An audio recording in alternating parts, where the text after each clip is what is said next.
बिस्मिल्लाहिर्रहमानिर्रहीम। Dear students, अस्सलाम वालेकुम। आज का लेक्चर नहायत इम्पॉर्टेंट लेक्चर है क्योंकि इसमें आप बहुत सी इम्पॉर्टेंट टर्म्स स्टडी करने और सीखने जा रहे हैं, जिसमें आप स्टडी करेंगे वेरिएबल्स और functions.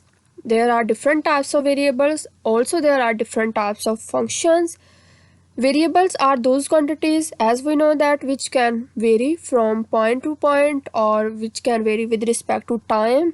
All those quantities are called variables, and functions are those quantities which relate the different type of variables, which relate the single valued variables, also which relate the multi-valued variables.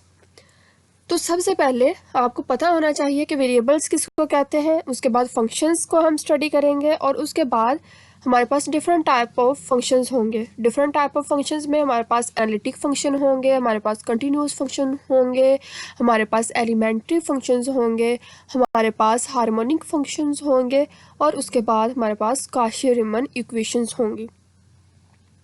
तो सबसे पहले हम start कर लेते हैं आज का lecture, जिसमें सबसे पहले आपको पता होना चाहिए फंक्शन क्या है. Function basically is a mathematical process that uniquely relates the value of one variable और more than one value of variable. Function आपके पास एक मैथ का प्रोसेस है जो कि रिलेट करता है, सिर्फ सिंपली रिलेट नहीं करता, यूनिकली रिलेट करता है किसी भी वेरिएबल की सिंगल वैल्यू के साथ या फिर उसकी मल्टीपल वैल्यू के साथ. अब वेरिएबल्स क्या है? वेरिएबल्स बेसिकली आपके पास जैसे इनपुट वेरिएबल, जैसे आपके पास आउटपुट वेरिएबल. हमारे पास मोस्टली वेरिएबल एक्स और वाई जी जो है यूज़ किए जाते हैं. इसमें इनपुट वेरिएबल वो वेरिएबल होता है जिस पर हम कोई प्रोसेस करते हैं, एज अ इनपुट देते हैं और फंक्शन उसके ऊपर अप्लाई करते हैं, तो एज अ रिजल्ट हमें जो वैल्यू मिलती है उसको हम कहते हैं आउटपुट वेरिएबल. तो इस सिचुएशन में हमारे पास जो y वेरिएबल होता है वो मोस्टली आउटपुट वेरिएबल के तौर पर बिहेव करता है और जो x वेरिएबल होता है वो इनपुट वेरिएबल के तौर पर बिहेव करता है. कैसे? देखें, अब जब हमने एक फंक्शन, जब हम इस टर्म को एज अ होल राइट करते हैं तो ये हमारे पास फंक्शन कहलाता है. ये वाला एफ ऑफ एक्स जब एज अ होल राइट करते हैं एफ ऑफ एक्स तो ये हमारे पास फंक्शन कहलाता है.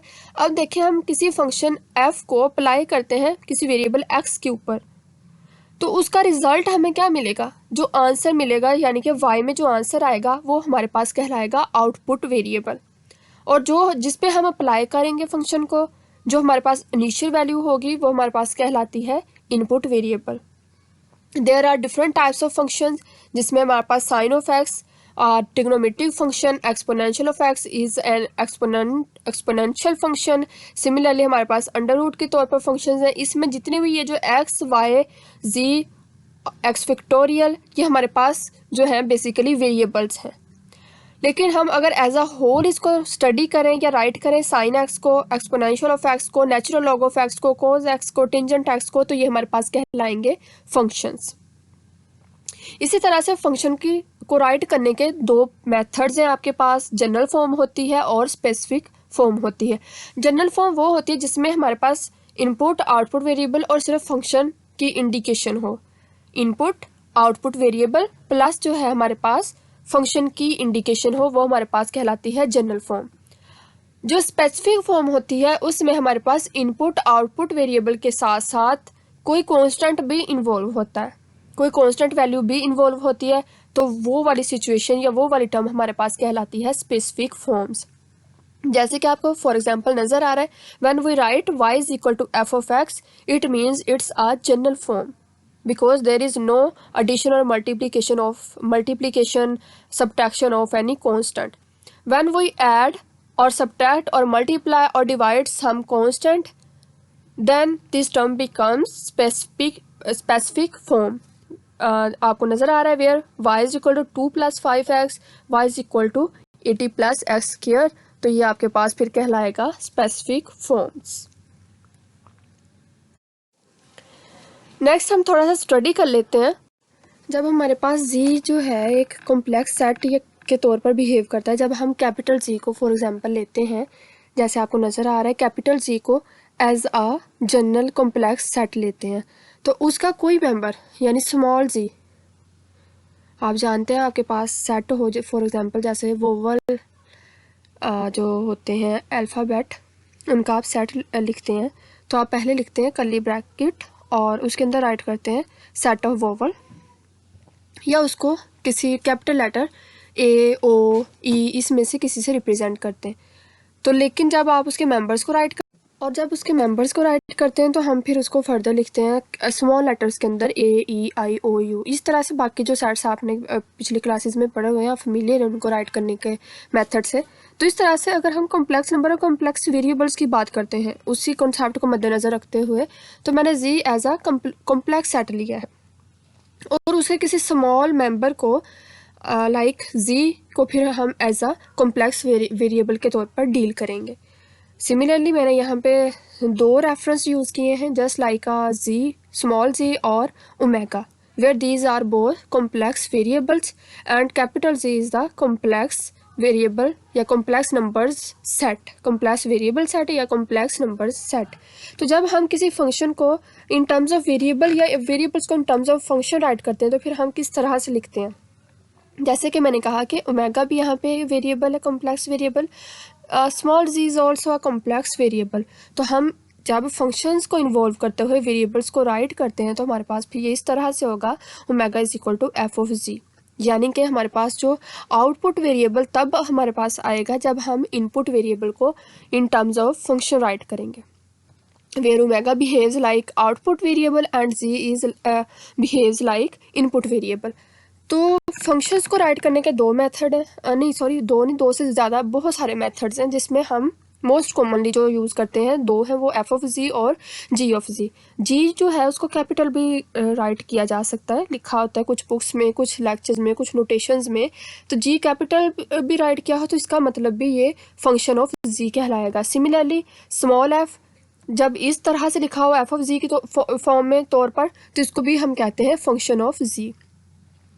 तो इस तरह से और भी बहुत सारे मेथड्स हैं, आपको जो इजी लगे आप वो यूज़ कर सकते हैं। तो ये फंक्शंस होते क्या है, वेरिएबल्स क्या होते हैं, उनको राइट करने का मेथड यहाँ तक हमें क्लियर हो जाना चाहिए। उसके बाद नेक्स्ट जो है यहाँ पे जो पॉइंट नोट करने वाला है वो है variable g is sometimes called an independent variable. अब जो है हमने आउटपुट और इनपुट वेरिएबल्स की बात तो कर ली, अब जो है डिपेंडेंट और इंडिपेंडेंट वेरिएबल का कॉन्सेप्ट क्या है। जब भी कोई वेरिएबल हमें इस तरह से नज़र आए कि हम उसको फंक्शन के साथ राइट करें तो वो आपके पास कहलाता है इंडिपेंडेंट वेरिएबल। क्यों इंडिपेंडेंट, देखें जब वो इनपुट वेरिएबल होता है हम उसके ऊपर कोई फंक्शन अप्लाई करते हैं तो हमारे पास आउटपुट वेरिएबल आता है। तो इसलिए इनपुट जो वेरिएबल है उसको रिप्रेजेंट करने के लिए हमें किसी जो है टर्म की कंडीशन की ज़रूरत नहीं है, इसलिए वो इंडिपेंडेंट वेरिएबल कहलाता है। लेकिन जो आउटपुट वेरिएबल है जैसे कि ओमेगा या वाई, उसको रिप्रेजेंट करने के लिए हमें एक फॉर्मूलिज्म की ज़रूरत पड़ती है। उसके लिए ये हमारे पास होना कंपलसरी है कि हम कोई फंक्शन अप्लाई करेंगे इनपुट के ऊपर तो हमारे पास आउटपुट आएगी। हम जब तक कोई प्रोसेस नहीं करेंगे, कोई फार्मूला अप्लाई नहीं करेंगे, किसी फार्मूलिज्म में से पास नहीं करेंगे, हमें आउटपुट नहीं मिलेगा। तो इस तरह से किसी भी फैक्टर की या किसी वेरिएबल की वैल्यू जब किसी और के ऊपर डिपेंड कर रही है तो वो फिर आपके पास कहलाएगा डिपेंडेंट वेरिएबल।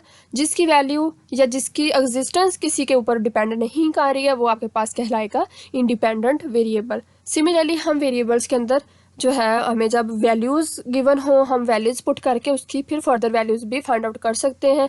जैसे फॉर एग्जांपल मैं एज अ जनरल वैल्यू ले लेती हूँ, ए को मैं जो है जी को मैं रिप्लेस कर देती हूँ किसी वैल्यू ए के साथ। अब ए को अगेन हम रिप्लेस कर सकते हैं किसी कांस्टेंट वैल्यू के साथ लाइक 5, 10, 20, 30। तो जब हम वेरिएबल्स को वैल्यूज असाइन कर देते हैं तो उस सिचुएशन में हम किस तरह से राइट कर सकते हैं फंक्शन को, तो फिर हम उसको राइट कर सकते हैं f of ji is equal to F of a, where a means the assigned value. जो वैल्यू किसी फंक्शन को असाइन की गई है, उसको दी गई है, चाहे वो कांस्टेंट है या वो कोई और वेरिएबल है या वो कोई और उसका पाथ डिफरेंस है या फिर ये उसकी कोई जो है वो इंटीग्रल उसकी वैल्यू है या उसका कोई बाउंड्री कंडीशन है, तो फिर हम उसको इसकी जगह पे राइट कर देते हैं, यानी उस वेरिएबल को जो कॉम्प्लेक्स वेरिएबल होता है उसको रिप्लेस कर देते हैं उस गिवन या असाइंड वैल्यू के साथ। नेक्स्ट अब आ जाते हैं हमारे पास जो डिफरेंट काइंड्स ऑफ फंक्शंस हैं कि हमारे पास कितनी टाइप्स के फंक्शंस होते हैं। मैंने अभी ओवरव्यू में भी बताया there are many types of functions, जिसमें हम उन्हीं को डिस्कस करेंगे जो हमारे कंटेंट का हिस्सा है, जो हमारे जो है मोस्ट कॉमनली हमारे रोज़मर्रा के यूजेस में आता है, जो हमें हम पहले कुछ उनसे फेमिलियर भी हैं और कुछ जो है आज कुछ नई बातें उसके बारे में सीख लेंगे आप। तो सबसे पहले सिंगल वैल्यूड फंक्शंस क्या होते हैं और मल्टी वैल्यूड फंक्शंस क्या होते हैं। आप नाम से ही रिप्रेजेंट हो रहा है सिंगल वैल्यूड फंक्शंस, वो फंक्शंस जिनकी वैल्यू सिंगल हो, जिनकी एक वैल्यू हो या जो एक वैल्यू के साथ पे डिपेंड करते हो। ऐसा फंक्शन जो वेरिएबल की वन वैल्यू के साथ डिपेंड करता हो, कोरस्पॉन्ड करता हो, ताल्लुक़ रखता हो, उसको हम कहेंगे सिंगल वैल्यूड फंक्शन। सिमिलरली वो वाले फंक्शंस जो मल्टी वैल्यू यानी वेरिएबल की मल्टी वैल्यूज़ के साथ कोरस्पॉन्ड करते हों, लिंक रखते हों, ताल्लुक़ रखते हों, उनको कहेंगे मल्टी वैल्यूड फंक्शंस। देख लें, if only one value of omega corresponds to each value of z, then omega is called single valued function of z और written as कि वो उसकी correspond कर रहा है एक वैल्यू के साथ। If only one value of omega corresponds to each value of z, यानी कि ओमेगा की एक ही वैल्यू है जो रिलेट कर रही है जी की, अब जितनी मर्जी हो। जी जो है वो कॉम्प्लेक्स वेरिएबल के तौर पर बिहेव कर रहा है, जो ओमेगा है वो आउटपुट देगा हमें। जी तो इनपुट के तौर पर ले रहे हैं ना, अभी मैंने प्रीवियसली बताया ओमेगा आउटपुट के तौर पर है। तो ओमेगा की एक ही वैल्यू जो है वो डिपेंड कर रही है उसकी, चाहे वो वन वैल्यू हो, टू हो या इन्फिनिट वैल्यूज़ हो जी की। तो उस सिचुएशन में जो हमारे पास फंक्शन कहलाएगा वो कहलाएगा सिंगल वैल्यूड फंक्शन, और ओमेगा को हम कहेंगे single valued function of g और return as f of g. तो फिर हम उसको राइट कर सकते हैं omega is equal to F of g. Again अगर मैं किसी फंक्शन को वैल्यू साइन कर देती हूँ एज अ होल, तो फिर मैं उसको राइट कर दूंगी जी स्क्वायर। अब यहाँ पे आप जी की वन वैल्यू रखें तो आप देखेंगे कि यहाँ पे वन का स्क्वायर इक्वल टू वन ही आ जाएगा। एट अ टाइम आपको एक ही वैल्यू मिल रही है। यहाँ पे आप इक्वल इसको कर लें, फॉर एग्जांपल यहाँ पे वन रख लें अगर जी की जगह पे, तो वन का square one, at a time one value मिलेगी। उसके बाद फिर अगली टर्म में टू रखेंगे तो टू का स्क्वायर फोर, तो फिर अगली टर्म में हमें एक और वैल्यू मिलेगी। लेकिन एट अ टाइम ओमेगा जी की जो है वैल्यूज़ मल्टीपल हो सकती हैं। ओमेगा जो सिंगल है वो उसकी मल्टीपल वैल्यूज़ के साथ रिलेट कर रहा है, लेकिन इसकी जो मल्टीपल वैल्यूज़ हैं वो ओमेगा की मल्टीपल वैल्यूज़ के साथ रिलेट नहीं कर रहा। सिमिलरली अगर हमारे पास ओमेगा की मोर देन वन वैल्यूज़ होती हैं, कोरस्पॉन्ड करती हैं जी के साथ, तो देन हम ओमेगा को कहेंगे वो मल्टी वैल्यूड या मैनी वैल्यूड फंक्शन है जी का। वो तमाम आपके पास वेरिएबल्स जो मल्टी वैल्यूड होते हैं उनको मैनी वैल्यूड फंक्शंस भी कहते हैं। और इसकी एक जो एग्जांपल है वो डेरिवेटिव है किसी भी फंक्शन का। हम किसी फंक्शन को डेरिवेटिव की फॉर्म में लिखते हैं, तो पहले तो आप देखें कि जब आप इसका डेरिवेटिव लेंगे तो ये यहाँ से आपके पास वैल्यू आ जाएगी 1/2 और जी पर रेज टू 1/2 - 1, यानी पार रूल अप्लाई करते हुए। तो जैसे जैसे आप फर्स्ट डेरिवेटिव लेंगे तो वैल्यू, सेकेंड डेरिवेटिव लेंगे तो वैल्यू, थर्ड डेरिवेटिव लेंगे, यानी कि आप जैसे जैसे डेरिवेट करते जाते हैं फंक्शन को उसकी मल्टीपल वैल्यूज़ आप गेट करते जाते हैं। इसी तरह से इस सिचुएशन में आप ओमेगा को भी मल्टीपल वैल्यूज़ असाइन कर सकते हैं मल्टी वैल्यूड में। तो आपके पास ऐसी सिचुएशन या ऐसे फंक्शंस जो सिंगल टाइम में या at a time multiple values को पोजेस कर सकते हैं, कोरस्पॉन्ड कर सकते हैं, वो आपके पास कहलाते हैं मल्टी वैल्यूड या मैनी वैल्यूड फंक्शंस। नेक्स्ट आपके पास है कंटिन्यूस फंक्शंस।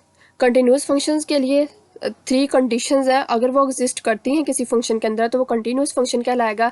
अगर वो एग्जिस्ट नहीं करती हैं, तीनों में से कोई एक भी एग्जिस्ट नहीं करती है, तो वो आपके पास कंटिन्यूस फंक्शन नहीं कहलाएगा या वो हाफ कंटिन्यूस फंक्शन कहलाएगा। तो कंप्लीट कंटिन्यूस फंक्शंस के लिए तीनों कंडीशंस का, टर्म्स का जो है एग्जिस्ट करना, होल्ड करना इम्पोर्टेंट है। तो अगेन हम जैसे as a general f of g set ले रहे हैं, एफ ऑफ जी फंक्शन ले रहे हैं, तो हम इसी को जूम कर लेते हैं। F of g set to be continuous at point c. Point c is a general point in any closed region. Condition देख लेते हैं कौन सी है। फर्स्ट कंडीशन ये है कि जो फंक्शन है वो डिफाइंड होना चाहिए उस पॉइंट सी के लिए। जिस पॉइंट सी रीजन में या जिस क्लोज रीजन के अंदर हम फंक्शन को डिटर्मिन कर रहे हैं या उसको मेजर करना चाह रहे हैं तो वो उसमें डिफाइंड होना चाहिए। दूसरी बात, वो उस फंक्शन का डेरिवेटिव एग्जिस्ट करना चाहिए। डेरिवेटिव का मतलब उसकी लिमिट हम अप्लाई, उसकी लिमिट एग्जिस्ट करनी चाहिए कि हम उसके अंदर कुछ वैल्यूज़ अगर रिप्लेस करना चाहें तो वो कर सकें। और तीसरी बात ये कि जब हम लिमिट अप्लाई करें तो जो रिज़ल्ट हमारे पास आए, लाइक एफ ऑफ सी जो है रिज़ल्ट, वो मैच करना चाहिए उस लिमिटिंग वैल्यू के साथ। यानी लिमिट अप्लाई करने से पहले जो वैल्यू थी वो लिमिट अप्लाई करने के बाद उसके साथ मैच करनी चाहिए। अगर ये तीनों कंडीशंस फुलफिल होती हैं तो हमारे पास फंक्शन कहलाएगा continuous function. Next one, analytic functions. वो फंक्शंस इन एनालिटिक फंक्शंस को भी रिप्रेजेंट करने के लिए या डिफाइन करने के लिए हम एफ ऑफ जी ले लेते हैं एज अ जनरल फंक्शन। तो एफ ऑफ जी जो है आपके पास एनालिटिक फंक्शन कब होगा? जब वो सिंगल वैल्यूड फंक्शन होगा और उसका डेरिवेटिव एग्जिस्ट करता हो किसी भी क्लोज रीजन के अंदर। हम जब भी किस फंक्शंस को स्टडी करते हैं या डिफाइन करते हैं तो हम एक कॉन्सेप्ट लेते हैं लाइक क्लोज रीजन, उसको आर से भी रिप्रेजेंट कर सकते हैं। तो वो क्लोज रीजन होने की वजह से उसको सी से भी रिप्रेजेंट कर सकते हैं। उसकी बाउंड्री के लिए भी हम सी जो है वो मोस्टली यूज़ करते हैं। तो किसी भी फंक्शन का एनालिटिक होना कब प्रूव होता है? जब वो फंक्शन एक तो सिंगल वैल्यूड हो और दूसरा वो उसका डेरिवेटिव एग्जिस्ट करता हो किसी पर्टिकुलर स्पेस के लिए, किसी पर्टिकुलर रीजन के लिए, किसी पर्टिकुलर पॉइंट के लिए। इसके अलावा एनालिटिक फंक्शंस को होलोमॉर्फिक फंक्शंस भी कहा जाता है। रेगुलर एंड होलोमॉर्फिक फंक्शन भी जो है टर्म एनालिटिक फंक्शन के लिए सम टाइम यूज़ की जाती है।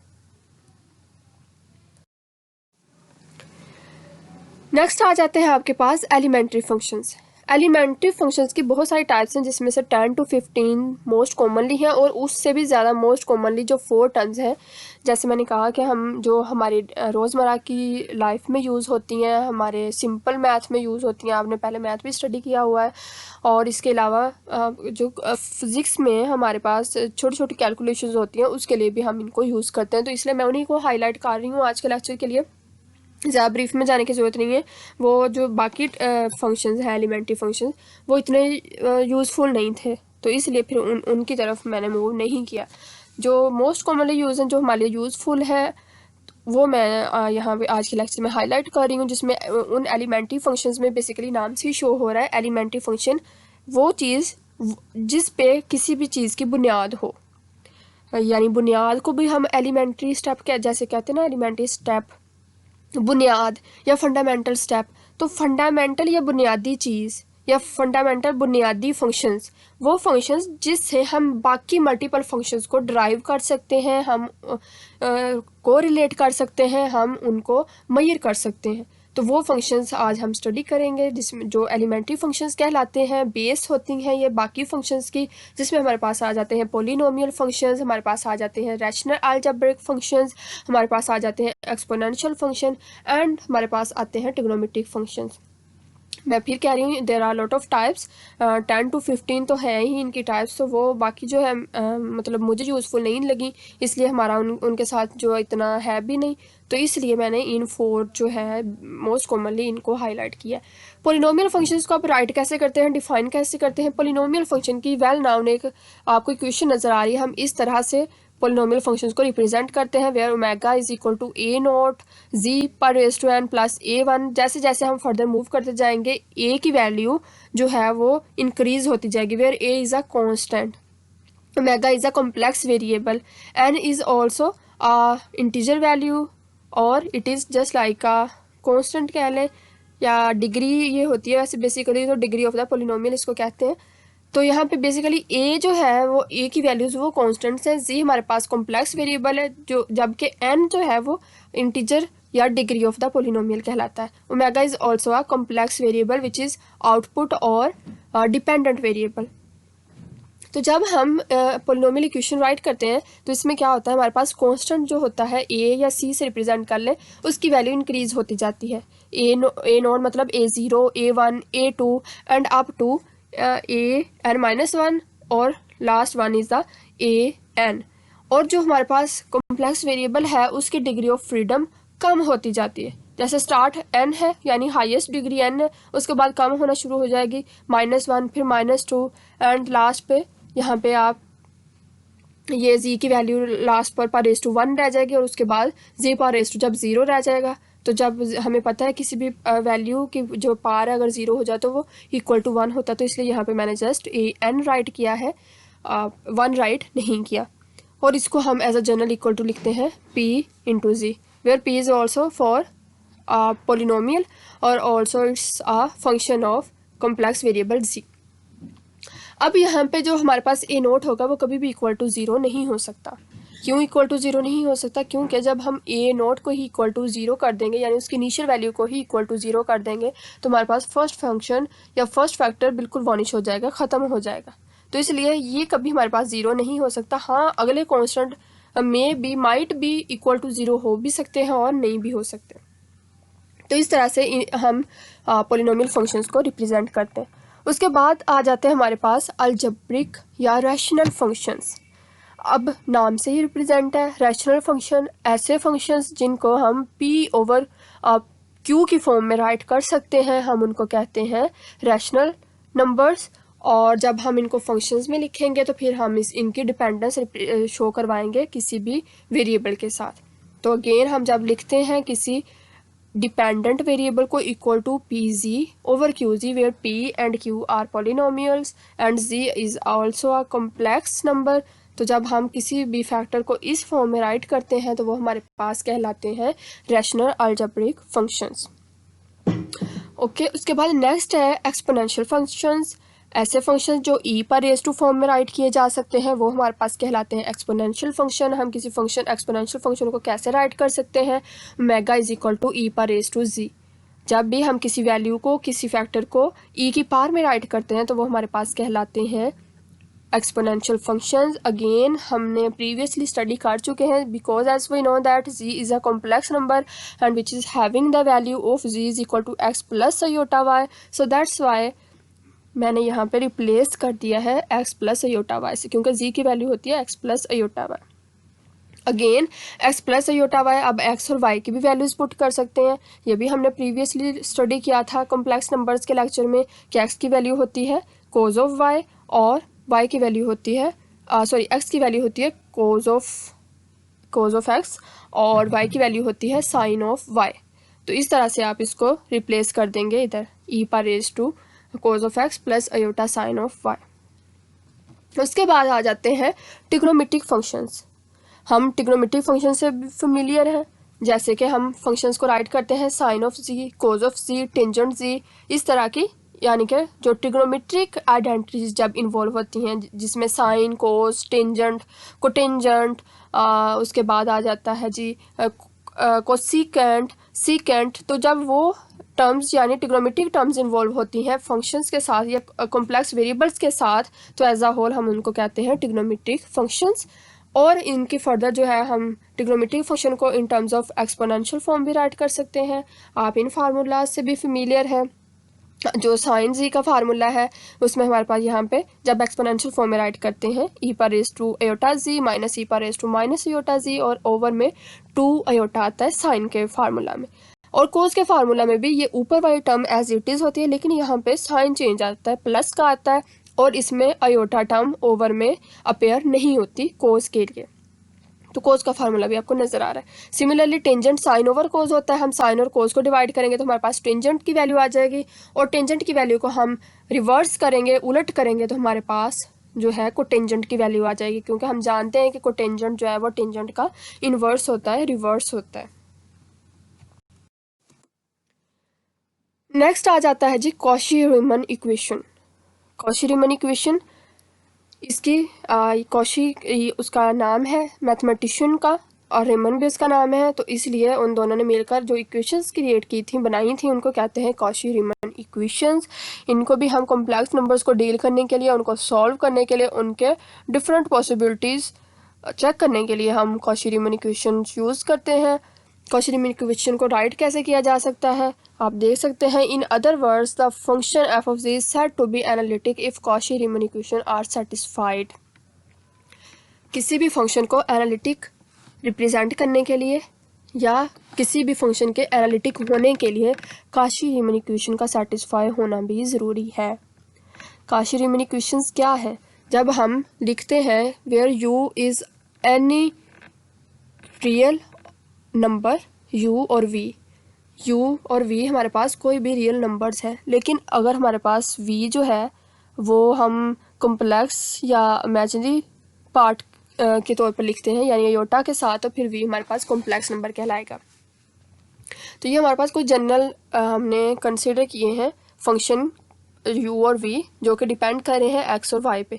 जब हम u की डिपेंडेंस लिखते हैं x पे इक्वल टू v की डिपेंडेंस लिखते हैं y, ये हो गई हमारे पास one equation, Cauchy Riemann one equation.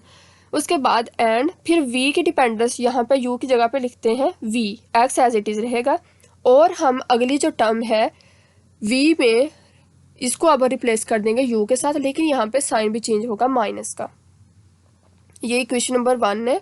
ये इक्वेशन नंबर जो एंड के बाद है इक्वेशन नंबर 2 है। इन दोनों में चेंज क्या है, यहाँ पे पहले u था तो अब यहाँ पे v आ जाएगा, जहाँ पे पहले v था वहाँ पे u आ जाएगा, लेकिन साइन चेंज के साथ। तो इसको ऑल्सो हम कहते हैं Cartesian form of Cauchy Riemann equation. Cartesian form because there are Cartesian coordinates involved, x and y are Cartesian coordinates. तो जब कार्टेशियन कोऑर्डिनेट्स इन्वॉल्व्ड हैं तो इसलिए हम इसको कार्टेशियन फॉर्म ऑफ काशी-रीमन इक्वेशंस भी कहते हैं। हम इसको पोलर फॉर्म में भी राइट कर सकते हैं। पोलर फॉर्म में राइट करने के लिए हमें पोलर वेरिएबल्स का इन्वॉल्वमेंट लिखना होगा। उसके बाद वे u and v are the real and imaginary parts respectively of any function omega, कि जैसे जब हम omega equal to F of G equal to G की जगह पे हम वैल्यू पुट कर देते हैं u x y plus iota v x y. तो ये आपको नजर आ रहा है real part and imaginary part. Also, the function u and v are sometimes called conjugate functions. Given one, we can find the other so as अगर हमारे पास इनमें से कोई एक फंक्शन गिवन हो तो हम दूसरे को खुद फाइंड आउट कर सकते हैं। जैसे कि अगर आपके पास एक इक्वेशन गिवन हो तो आप दूसरी को ड्राइव कर सकते हैं, या आपको u और v की वैल्यू गिवन हो तो आप उनका डेरिवेटिव लेकर वैल्यूज़ फाइंड आउट कर सकते हैं। तो इसलिए ये इनको कॉन्जुगेट फंक्शन u और v को कॉन्जुगेट फंक्शन इसलिए कहते हैं क्योंकि वन टाइम इक्वेशन में हमारे पास प्लस होता है और सेकंड टाइम हमारे पास माइनस होता है, तो इसलिए हम इसको कॉन्जुगेट फंक्शन के तौर पर भी लिखते हैं। ये वही इक्वेशन है f ऑफ z, ये यहाँ से ही राइट किया है कि जब x और y की डिपेंडेंस, x और y यहाँ पे कोऑर्डिनेट्स के तौर पर बिहेव कर रहे हैं इस इक्वेशन के अंदर, तो जब हम कोऑर्डिनेट्स के साथ लिखते हैं तो इस तरह लिखते हैं, अगर विदाउट कोऑर्डिनेट्स लिखते हैं तो इस तरह से लिखते हैं। इसके अलावा काशी-रीमन इक्वेशन को जब पोलर फॉर्म में राइट करते हैं तो पोलर फॉर्म में भी उसने इसकी दो इक्वेशंस दी। फर्स्ट इक्वेशन यानी जब हम u को r पे डिवाइड करते हैं, यानी r के रिस्पेक्ट हम डेरिवेटिव लेते हैं u का, जैसे यहाँ पे था ना u का x के रिस्पेक्ट, सिमिलरली इसी टर्म को यहाँ पे r के साथ रिप्लेस कर देंगे और इस टर्म को v ओवर y को थीटा के साथ, r और थीटा बिकॉज पोलर आपके पास होते हैं कोऑर्डिनेट्स, तो v को आप विद रिस्पेक्ट टू थीटा करेंगे और u को विद रिस्पेक्ट टू r, लेकिन एक चेंज आएगा पोलर फॉर्म में, यहाँ पे आप डिवाइड भी करेंगे 1 ओवर r के साथ, जैसे इधर आपको इक्वेशन 1 में नज़र आ रहा है। सिमिलरली जब सेकंड इक्वेशन राइट करेंगे तो u की जगह पे v आ जाएगा, v की जगह पे u आ जाएगा और माइनस इधर आ जाएगा 1 ओवर r के साथ। तो ये आपके पास कहलाती है polar form of Cauchy Riemann equation. इसके अलावा हम जब इसको फंक्शन के तौर पर राइट करते हैं तो ये इस तरह से आ जाती है u r theta r coordinate, similarly plus iota v r of theta.